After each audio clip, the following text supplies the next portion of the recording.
किले में विक्रमी संवत 1597 ज्येष्ठ शुक्ल तृतीया को महाराणा प्रताप का जन्म हुआ जयंताबाई सोनग्राही की गर्भ से। आज जो हम मना रहे हैं 9 मई को ग्रेगोरियन कैलेंडर के अनुसार, अंग्रेजी कैलेंडर के अनुसार, और भारतीय कैलेंडर के अनुसार या विक्रमी संवत के अनुसार 17 जून को प्रताप जयंती मनाई जाएगी। क्योंकि दोनों ही समान परिप्रेक्ष्य में है तो दोनों का समान महत्व है। और साथ में हल्दी घाटी युद्ध को 450 वर्ष पूरे हुए हैं, उस विषय में भी बात करनी है आज। मेरा विषय मुख्य रूप से हल्दी घाटी के युद्ध से रहेगा। हम कई बार सुनते हैं कि हल्दी घाटी युद्ध में कई बार महाराणा प्रताप को हरा दिया जाता है। इतिहास का विद्यार्थी होने के नाते मैं इस पर आपसे बात करूंगा। मैं बात करना चाहूंगा कि महाराणा प्रताप को हमें क्यों पढ़ना चाहिए, क्यों सुनना चाहिए, महाराणा प्रताप इस पीढ़ी को क्या सिखाते हैं। जन्म से ही शिक्षा प्राप्त हो गई थी। शस्त्रों की शिक्षा जयवल मेड़किया ने दी थी और शास्त्रों की शिक्षा राघवेंद्र ने दी। राघवेंद्र और जयवल मेड़किया का शिष्य कभी कमजोर हो नहीं सकता। ऊपर से मेवाड़ की उस रथ से उत्पन्न हुआ पुत्र कवि हार नहीं मान सकता। महाराणा प्रताप एक ऐसे समय पैदा हुए जब एशिया का सबसे शक्तिशाली शासक, जी हाँ, अकबर के पास उस समय जितनी सेना थी उतनी एशिया में किसी भी शासक के पास में नहीं थी। ऐसा कोई क्षेत्र नहीं बता था मध्य एशिया से लेकर असम तक का और कश्मीर से लेकर कन्याकुमारी तक का जो अकबर के दायरे से बाहर था। एक मेवाड़ बता था तो उसके हृदय पे छाले की तरह दर्द दे रहा था, लेकिन बहुत प्रयास करने के बावजूद भी मेवाड़ ने कभी अधीनता स्वीकार नहीं। और यही कारण है कि हम महाराणा प्रताप को जन्मों जन्मों तक याद करते रहे। मैं सबसे पहले बात करूंगा हल्दी घाटी के युद्ध में। हम क्यों अकबरनामा को मानते हैं, हम क्यों अबुल फजल की आई गैतुरी को मानते हैं, हम क्यों बदायूनी के मुस्तफा को तबाही को मानते हैं, हम क्यों निजामुद्दीन अहमद की तबकात अकबरी को मानते हैं, हम क्यों इकबाल मनामा को मानते हैं, हम क्यों नहीं जगन्नाथ राय प्रशस्ति को मानते हैं, हम क्यों नहीं राज प्रशस्ति को मानते हैं, हम क्यों नहीं अमन महाकाव्यों को मानते जिसके राज प्रशस्ति के श्लोक संख्या 21 से 50 तक महाराणा प्रताप की विजय को दर्शाया गया है। हमें हमारे स्रोतों पर डाउट क्यों है, हमें फारसी स्रोतों पर इतना यकीन क्यों है। हमने कभी ये इतिहासकारों के लिए भी सवाल है, हम सब के लिए सवाल है। मैं कुछ बात रखना चाहता हूँ, उसके बाद आप तय करना कि वास्तव में हल्दी घाटी में जीत किसकी हुई। महाराणा प्रताप उस युद्ध में न गिरफ्त में आए, न उनका वीर गति को प्राप्त हुए, न ही अकबर अपनी एक भी इच्छा पूरी कर पाया, न ही मेवाड़ की एक इंच भी भूमि हासिल नहीं कर पाया। फिर कैसे अकबर लेता हुआ एक शासक जिसने तकरीबन 46 राज्य जीत लिए, वो एक राज्य की जीत के संदेश सुनने के लिए इतना व्याकुल क्यों था, और संदेश मिल नहीं रहा था कि हल्दी घाटी में हुआ क्या। संदेश सुनने की स्थिति में व्यक्त नहीं था।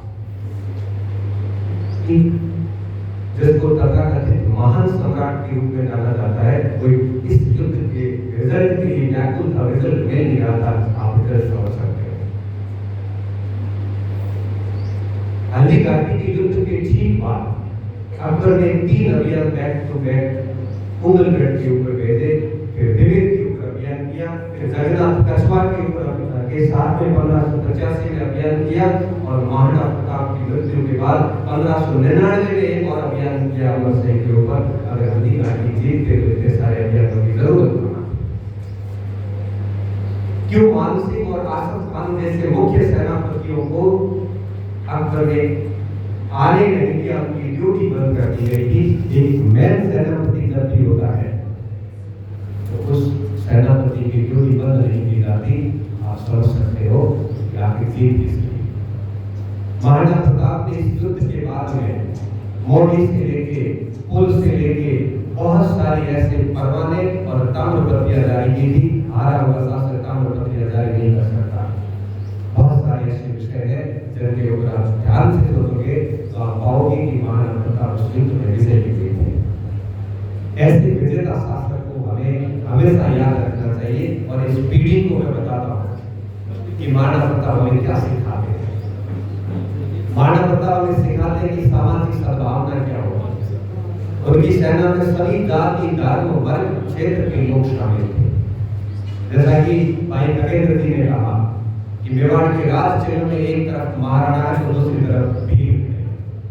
उनकी सेना में भीलों को समुचित स्थान था और पूरे मेवाड़ में पप्पा रावल से लेकर और आज तक भीलों का साथ मेवाड़ को हमेशा मिलता है। सामाजिक सद्भावना का संदेश हमें महाराणा से सीखना चाहिए। कम से कम संसाधनों में बेहतरीन आर्थिक और प्रशासनिक तंत्र कैसे स्थापित किया जा सकता है, ये महाराणा प्रताप से सीखा जा सकता है। ये वो शासक थे जिन्होंने अपने जीवन में कोई सिक्का जारी नहीं किया, कोई स्मारक नहीं लिखवाया, कोई स्मृति नहीं लिखवाई, कोई प्रशस्ति नहीं लिखाई, कोई स्तंभ नहीं स्थापित किया। उसके बावजूद भी उनकी पहचान का कद कभी छोटा नहीं हुआ। महाराणा प्रताप से उस आर्थिक और प्रशासनिक प्रबंधन को समझ सकते हैं। महाराणा प्रताप में नारी का सम्मान सिखाते थे। जब अब्दुल रहीम खान खाना के सह परिवार को जब अमर सिंह ने गिरफ्तार किया तो महाराणा प्रताप ने अमर सिंह को कहा कि नहीं, इनका कोई दोष नहीं है, इनको ससम्मान वापस आकर पहुंचाया जाए। महाराणा प्रताप सिखाते हैं कि एक माता का अच्छा और आज्ञा का पुत्र क्या होता है। जयंताबाई और महाराणा प्रताप का एक वाक्य मैं आपको सुनाता हूँ। महाराणा प्रताप हमेशा अपने साथ दो तलवारें रखते थे। एक तलवार लड़ने के लिए काम आती थी, एक तलवार और रखी थी। इस तलवार के रखने के पीछे एक कहानी है। जयंताबाई ने कहा कि बेटा दो चीजों का हमेशा युद्ध में ध्यान रखना, एक नियत पर वार मत करना। और मुगलिया नीति होती थी कि नियत पे वार किया जाए, एक नियत पे वार मत करना। और जब शत्रु के सामने लड़ गए और शत्रु की तलवार टूट जाती है तो अपनी तलवार उसको दे के उसके बाद उससे युद्ध करना।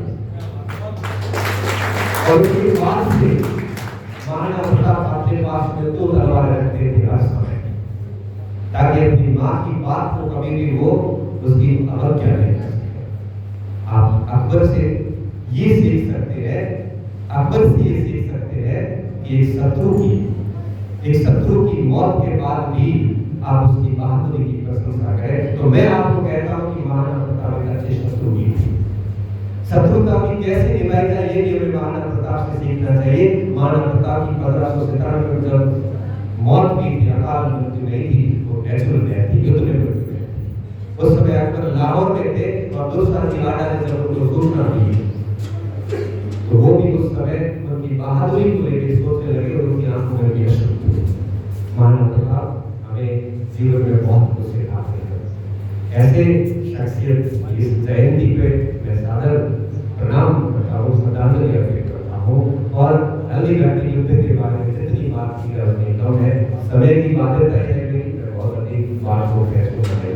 इसलिए आप सभी को आप महाराष्ट्र जयंती की ढेर सारी शुभकामनाएं। मैं सिर्फ इतना ही कहूँगा कि महाराणा प्रताप को पढ़िए, उनके ऊपर ढेर सारी किताबें लिखी गई है। श्री कृष्ण सूर्य ने लिखी है, नरसिंह बघेल ने लिखी है। उन किताबों को खरीदिए, केवल पढ़ना ही नहीं है बल्कि उनकी बातों को जीवन में लागू करने का प्रयास करना है। मैं अपनी बात को समाप्त करता हूँ। अखिल भारतीय विद्यार्थी परिषद को धन्यवाद देता हूँ कि आपने अपना बढ़िया कार्यक्रम करवाया। इसी तरह से आगे जब भी चंद्रसेन की जयंती हो, आगे ऐसे जितने भी महापुरुषों की जयंती हो, आप सेलिब्रेट कीजिए और ये संदेश युवा पीढ़ी तक अवश्य पहुंचाइए। यही अखिल भारतीय विद्यार्थी परिषद का उद्देश्य रहा है, क्योंकि आज से 20 साल पहले मैं भी इस संगठन में रहा हुआ हूँ, तो मुझे इसके उद्देश्य बड़े बखूबी पता है। मैं मेरी बात को विराम देता हूँ, स्थानांतरण करता हूँ। जय हिंद, जय भारत।